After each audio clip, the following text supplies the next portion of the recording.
Evening, everybody. This is DrHack, and it is time, guys, to move on from the Roy Lopez to the next thing. Now, we will be coming back to revisit Roy Lopez middle games because in order to play that opening very well, we have to know how to play after the opening, right? But I believe if you guys want to share in the comments that you're already crushing your opponents, that would be awesome because I would love to hear it. But we are going to get into an opening called the Caro-Kann today.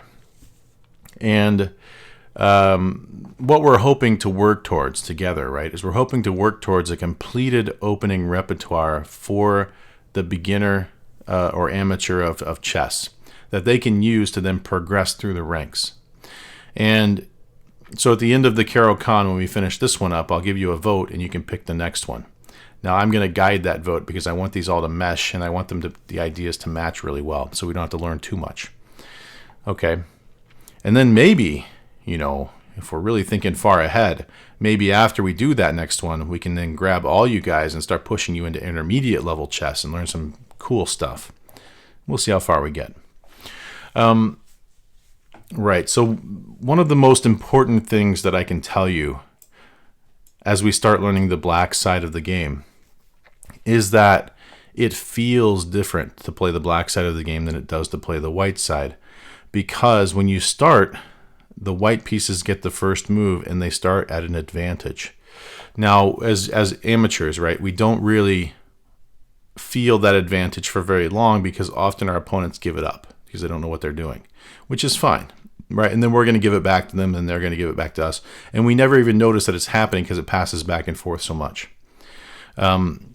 But the advantage that they have is the advantage of time, which means technically they should be the ones that can go on the offense first if they do, good things. And so we are trying to do something called equalize the game. We're trying to make it so that we can catch up to them. And then once we do that, we're going to try to then surpass and start to make our attack work. So this is a very different mindset to white, where we were just saying attack is the king of the game, attack, attack, attack. As black, we're trying to equalize. And so it feels very different on this. So when he plays a move that attacks us, we have to make sure that we understand their attack much better than we did with the white pieces. All right. Okay, the other thing I suppose is that if you're looking at this from white's point of view and you're used to seeing, like, this is the most popular move they'll see, and this is the second most popular move they'll see, and then they'll see a whole bunch of other stuff, right? And the thing that we're playing is part of that whole bunch of other stuff.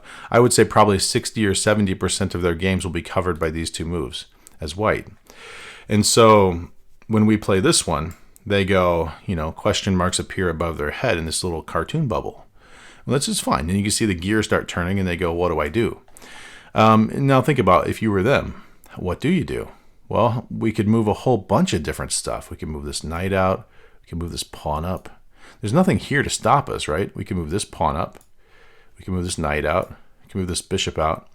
They can do just about anything they want. They could even pop this queen out here if they wanted to, huh? And that's okay. We're giving them many, many options. So why in the world did we do what we did with, giving them as many options as we can? Well, we can't do any better, guys. We're playing the black pieces. They get to dictate the game for a little while. They're white. Okay, let's start with this one. I feel like this one's popular. What we're going to do is we're going to kind of build down from popular to unpopular. And we're not going to learn lines per se. I'm not a lines guy. I'm a strategy guy. So we're going to try to understand what's going on behind the scenes. I hope you guys have seen my other videos so you know that. Now, the reason why we did this, the strategy that's going on here that you must know, is that the pawns actually get more valuable the closer to the middle they get. Okay? So this pawn out here, he's not nearly as useful as the pawns in the middle are. And that's just the way chess works. Okay, now I've heard some grandmasters, some that I really, look up to and really appreciate their work, have said that things like, these pawns are even, like, you can count the amount that it gets better as it goes towards the middle. I think that's splitting hairs for us. We're not going to do that. Okay, but I think it's possible, and I think there's some work out there on that if you really feel like looking for that. Okay, so that means that when we put this pawn here, what we were really doing was we were hoping to put a pawn at d5, and if they captured it, we were hoping to replace that with another pawn. And that's why we did that. Now you notice we could have just put the pawn straight there. But when he captures it and we capture back this time, now there is no longer a d pawn and there is a c pawn, right? So the difference is that with our opening, we get to put a pawn in the center of the board at d5, and that pawn stays in the middle should they take it. Now the c pawn is missing, which is worth a little bit less than the d pawn. And we're on our way with our strategy. Pawns towards the middle are worth more than pawns towards the edges of the board. Good. And so once we've got something like this, we can actually learn what to do with our pieces without even looking at the pieces. This is what's just incredible about this opening, right? We can know exactly what to do without having anything on the board. And I'm going to go ahead and do that. Give me 1 second here. Right. So the first thing I'm going to do here is I'm actually going to move a couple of pawns forward just to connect things so we can see that they're all connected. Okay. And in order to really get at the heart of this strategy, now this might be a little long-winded, but this is critical, okay? So hold on tight to this one. The way that we get at the heart of this strategy is we first have to understand where the king will be the safest for us, okay? And if we think about king's safety for a minute, the thing that makes a king safe is when the other team's pieces can't attack it.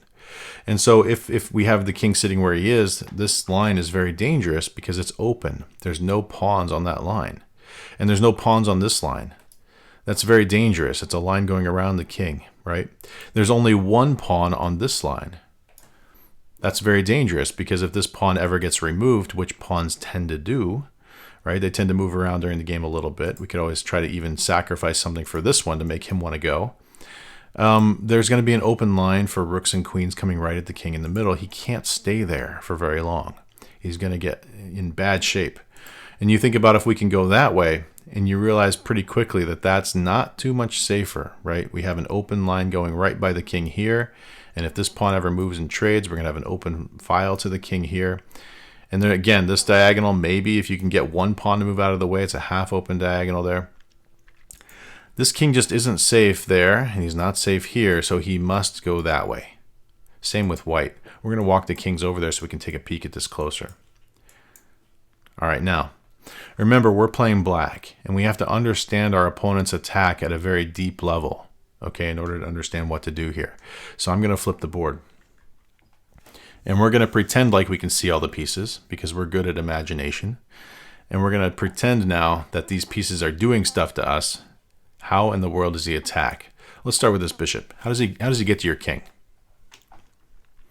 Right? Maybe from here.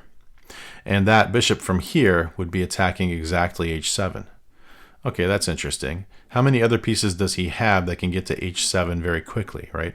This one took 1, 2 moves to get there. Well, the queen, right? She can go 1, 2 moves to get there, or she can go 1, 2 moves to get there. She can do it 2 different ways. So she's also very, very quick. She's in the first tier of strength of attackers at h7. How about the knight? Right, this knight takes a little bit longer. And I know it looks like a king, but I promise the invisible knight behind him is there. Because it jumps to here first, usually. Let's use blue. And then it will jump up here probably. And then it will be attacking h7 on the third move. That one is just a smidge slower. Just a smidgeroon. These two, the queen and the bishop, are top tier. The knight's going to be second tier. And then the rooks, right? Assuming I can get another color in here. The rooks would be white castles, so the rook's here. And then the rook moves over. Boy, I can't see that very well. I hope you guys can. And then it moves up, right? And then it moves over. And on the fourth, or if you count castling, the fifth move, it finally reaches the target at h7. That's very slow. But we're also noticing that it's very possible, right, for that attack to happen, because all the pieces for white seem to be able to do that. Oof. So when we look at white's attack and we think about where it's strongest, it's definitely strongest here. Absolutely, without a doubt. And so if we're going to try to survive this game and equalize it so that we don't lose, so that we can start our own attack, we are going to have to get rid of some of those attacking pieces. Now that means that this one and the queen are the top tier pieces that we'd like to remove. And so if this, now we know what this bishop should do, don't we? He should definitely not be back here behind this pawn. If we can get him out here on this diagonal, even if we could get him out to pin a knight and then rock back around to get here, we would be stopping the bishop from reaching h7, and we can maybe even get it to trade off. That would be fantastic, wouldn't it? Okay, so trading this bishop off, that is one of your key objectives early in this opening to equalize. So that means that if your opponent goes out here and takes your knight, you can go have a party in the streets. You can dance, right? Because he just did something to make the game equal for you, so you can start attacking him. That's amazing. And also, if the queens come off the board, his attack just kind of flounders and he doesn't have any way to do it anymore. So that would be like more of a positional big advantage if the queens come off the board for black. Good. Let's get back to all the pieces. Right, so as we're playing into our Caro-Kann here, our strategy that we know so far only happens if this pawn trades for the D pawn. Now he could play any second move he wants here. It doesn't really matter. What matters is our strategy that we know so far only works when they trade these pawns in any order at any time in the opening. And now we know that this bishop and this queen are his most important first tier attackers on h7, and we'd like to trade them in order to equalize the game so that we can then play our own attack. Okay, so let's look at a couple of moves that he could play before we call it a day here. If he were to play a move like this, I think that would make us very happy, you know, because we understand now that we could put our bishop on f5 and stop that bishop from getting to h7, or we could even put it to pin the knight, and that would be a-okay, as long as we now know, which we do, that we're never taking the knight, because this bishop needs to trade for that bishop. So then we would wrap it around, right, and we would try to make it trade for the d3 bishop. The one caution I have for you is, right, if we were to just kind of close out the bishop, and I might get really worried for you guys about how quick this attack comes along this diagonal, right, that the bishop can no longer get back to. And so we're going to have to get really worried about the bishop and the queen coming out and giving checks, and the knight also jumping in to hit these two squares, right? That's a big attack very fast. So again, we're going to understand that that could happen. His bishop has one more use, and we're going to block up that diagonal before it happens. And now if the bishop comes out, we can play moves that just come natural to us. You know, kicking the bishop away just comes natural to us. And we should definitely play into positions like that, right? We know this doesn't belong here. We know we want to close our bishop outside over here. Let's make sure he can't just wreck us. And if he takes it, we go have a party in the streets, because we know that was equalization, and now we can go make an attack. I hope this helps somebody. You will need this strategy in the next video. I'll see you then. Take care. Bye.